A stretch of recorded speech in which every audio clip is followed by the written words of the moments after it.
Palm Jumeirah closing down. Dubai's iconic landmarks are collapsing. 86%. That was the hotel occupancy rate across Palm Jumeirah's five-star properties in January 2026. 6 weeks later, it had collapsed to 15%. 37,000 flights were cancelled in the first 10 days alone. 226,000 short-term rental bookings vanished from platforms overnight. The Dubai financial market closed for 2 consecutive sessions, the first time in 3 years. When it reopened, the real estate index had shed 21% of its value, erasing every gain made that year in a matter of hours. The region was hemorrhaging $600 million every single day in lost visitor spending. And somewhere beneath it all, beneath the sand and the engineered rock and the dreams poured into the Persian Gulf, the island had been sinking at 5 millimeters per year for over a decade. This is not a story about a conflict. This is a story about what happens when the most audacious city ever built confronts the one thing it was never designed to survive. The moment the world stops believing in it. In June 2001, construction began on an artificial island shaped like a palm tree rising from the floor of the Persian Gulf. The project required 94 million cubic meters of sand dredged from the seafloor and shaped by hand and machine into fronds, a trunk, and a crescent breakwater 11 kilometers long. 1 million tons of blasted rock from the Hijar Mountains were used to anchor the foundation. The island added nearly 250 miles of new beachfront to a city that had previously been landlocked by desert on one side and sea on the other. It was visible from space with the naked eye. By almost any engineering measure, it was one of the most ambitious construction projects in human history. By 2025, Palm Jumeirah was home to more than 60,000 residents, 30 hotels, hundreds of restaurants, and some of the most expensive real estate on the planet. Comparable properties commanded between 3,600 and 14,000 dirhams per square foot depending on location and view. The Dubai Financial Market Real Estate Index had risen 38% in 2023, 63% in 2024, and 15% in 2025, peaking at 16,910.3 points in February 2026, the highest level ever recorded. Mohammed Al-Abur, founder of Emaar Properties and one of the central architects of Dubai's real estate transformation, captured the era precisely when he said in the mid-2000s, "We are not building for today. We are building for a future that people have not yet imagined." Dubai's tourism numbers told the same story. The city welcomed 17.15 million international overnight visitors in 2024. In 2025, that figure climbed again to 19.59 million. Tourism alone contributed nearly $70 billion to the U.S. The economy in 2025 representing 12% of the entire national GDP. Dubai International Airport processed more than 95.2 million passengers in 2025, more than any other hub in the world. A forecast of 99.5 million was projected for 2026. A $35 billion expansion at Al Maktoum International Airport was already underway, designed to eventually handle 260 million passengers per year. The Dubai Department of Economy and Tourism had set its sights on 21.4 million visitors for 2026. The trajectory seemed not just sustainable but inevitable, but beneath the record numbers and rising valuations, cracks had been forming for years, and nobody wanted to discuss them. In 2009, NASA's laser altimeter satellites detected something unexpected beneath Palm Jumeirah. The island was sinking, not dramatically, not catastrophically, but measurably and consistently, at a rate of 5 millimeters per year. Studies from the Dubai municipality would later indicate that parts of the island had already subsided by approximately 2.5 centimeters. Nikhil, the state-backed developer, disputed the severity of the findings. The head of Nakhil's environment department said flatly that the island was intact and that any subsidence would have produced visible cracking in buildings, leaking pipes, and broken windows. Engineers pointed to the vibrocompaction process used during construction as proof that the foundation was sound. The palm stayed above water. The property prices kept rising. The cracks, for now, remained invisible. There were other problems that did not quite fit the brochure. After the first residential units were handed over, Nikhil revealed it had quietly increased the total number of properties on the island, well beyond the original 4,500 units. Buyers who had paid premium prices expecting generous separation between villas found themselves, as the New York Times reported in 2009, living on top of each other. The developer acknowledged only that costs had been miscalculated. The additional units were needed to raise capital. Most residents, watching their property values rise, said nothing. Then there were the water circulation problems. The breakwater that protected Palm Jumeirah from wave erosion had an unintended consequence. It restricted the natural flow of seawater around the fronds. In the channels closest to the trunk where water moved slowest, residents reported persistent odor. Marine biologists confirmed that coral reef ecosystems destroyed during the dredging process had not recovered. The underwater habitat along approximately 30 kilometers of the original Gulf seabed had been permanently altered. Beyond Palm Jumeirah itself, the broader pattern was consistent. The world islands, 300 small islands shaped like a world map, developed between 2003 and 2008, had by the mid-2010s seen only a handful developed. The vast majority sat empty, windswept, eroding quietly in the Gulf. Palm Jumeirah, designed to be twice the size of Palm Jumeirah, had its construction paused in 2008 and lay dormant for more than 15 years. Ambition had consistently outrun execution. At 12:53 in the afternoon on February 28, 2026, following coordinated military strikes by the United States and Israel on Iranian infrastructure, the Islamic Republic of Iran launched what would become a sustained multi-day campaign of missile and drone attacks against the United Arab Emirates. The first targets were American military installations. Iran's missiles arced toward Al Dhafra Air Base in Abu Dhabi.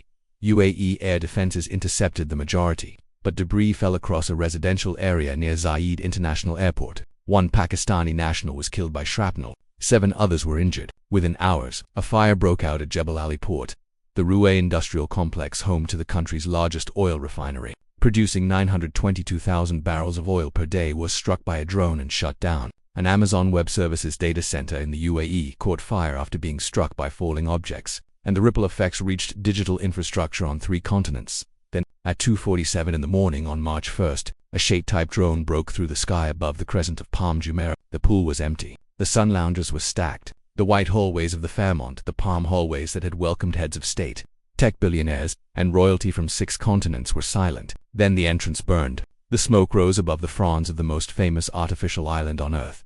4 people were critically injured. The fire was extinguished within the hour, but the image had already traveled to every screen on the planet, and somewhere in the world, tens of millions of people who had dreamed of coming to Dubai quietly closed the browser tab and never opened it again. Headlines did not say debris from interception. Headlines said, luxury hotel attacked in Dubai. The distinction, factually significant, was emotionally irrelevant. The image was already embedding itself in the global imagination. What followed in the days and weeks after was a collapse that moved faster than almost any peacetime tourism shock on record. Hotel occupancy across Dubai's 5-star properties had stood at 86% in January 2026. By the final weeks of March, Smith Travel Research confirmed occupancy had fallen to 21%. At properties along the Palm Jumeirah corridor, specifically the Fairmont, the 5 Palm, the Hilton Palm Jumeirah, the situation was more severe. Mamoun Heyman, chief business officer at regional online travel agency WeGo, reported occupancy between 15 and 20% across the city's luxury segment. Rack rates, which had been among the highest in the world, were cut by between 20 and 40% at flagship properties. The 5 Palm JRA, which had previously charged above 1,000 dirhams per night, was advertising rooms for 349 dirhams as part of emergency promotional packages. Dubai International Airport, which had processed more than 95 million passengers in 2025, fell to a fraction of its capacity. United Airlines cancelled all flights to Dubai until March. For dozens of other international carriers followed within hours. By March 8, aviation data firm Cirium had recorded 37,000 flight cancellations, touching the Gulf. TUI Group, Europe's largest travel company, suspended all Dubai-inclusive packages. MSC Cruises pulled every vessel from Gulf itineraries within 72 hours. The Dubai financial market closed on March 2nd and 3rd to consecutive sessions. When trading resumed on March 4th, pent-up selling pressure was immediate. Emaar Properties and Aldar Properties both hit their 5% circuit breakers on the first session. The Dubai Financial Market Real Estate Index, which had stood at 16,910 points in February, fell to 13,353 by March 9th to 21%, erased in 11 days. New buyer inquiries dropped approximately 45%. In the week of March 2nd to 9th, the Dubai Land Department recorded 3,570 property sales, worth 11.93 billion dirhams, a figure that would have seemed catastrophic against the backdrop of January's 72.4 billion dirham month, the single highest month in Dubai real estate history. AIRDNA recorded 226,500 short-term rental booking cancellations across the UAE between February 28 and March 29, a single month. Residential sales in March 2026 dropped nearly 20% to $10.1 billion. Transaction volumes in the first half of March fell to approximately 6,129 units, down from roughly 8,199 in the preceding period, a 25% contraction in volume. The restaurant and hospitality sector absorbed losses that bordered on extinction level for individual operators. Natasha Sideris, founder of Atasha's Hospitality Group, minus 14 outlets across the UAE, more than 1,000 employees, described it plainly. The current situation is brutal, she said. I had a choice. Either fire 30% of my staff or cut salaries to save jobs. I chose the latter for now. Tourist-dependent outlets in her group saw revenue declines of 70 to 80%. She cut salaries 30% across the board, including her own. One senior executive at a competing restaurant chain, who asked not to be named, said footfall had dropped to 15 to 20% of normal, forcing more than half of staff onto unpaid leave. "We have no option," he said. "We've already shut down a few outlets temporarily, and the rest are operating with minimal staff." The Anantara World Islands Dubai Resort announced its permanent closure on April 10, 2026. It had opened in 2021 and operated for less than 5 years. The World Travel and Tourism Council estimated the Gulf region was losing $600 million per day in visitor spending. Research by Tourism Economics, part of Oxford Economics, forecasted between 23 million and 38 million. Fewer people would travel to the Middle East for the entirety of 2026, with between $34 billion and $56 billion in visitor spending lost. Behind the statistics was a workforce in freefall. Tourism sustained approximately 925,000 jobs in the UAE, the overwhelming majority held by migrant workers from South Asia, East Africa, and the Philippines. Housekeepers, kitchen workers, pool attendants, and drivers found themselves on unpaid leave with no clarity on when or whether their positions would return. Many faced the prospect of forced repatriation. A South Asian waiter working at a high-end restaurant described it with a sentence that needed no elaboration. "It feels like we are back to the COVID-19 period. There are fears we could lose our jobs again and be forced to go back home."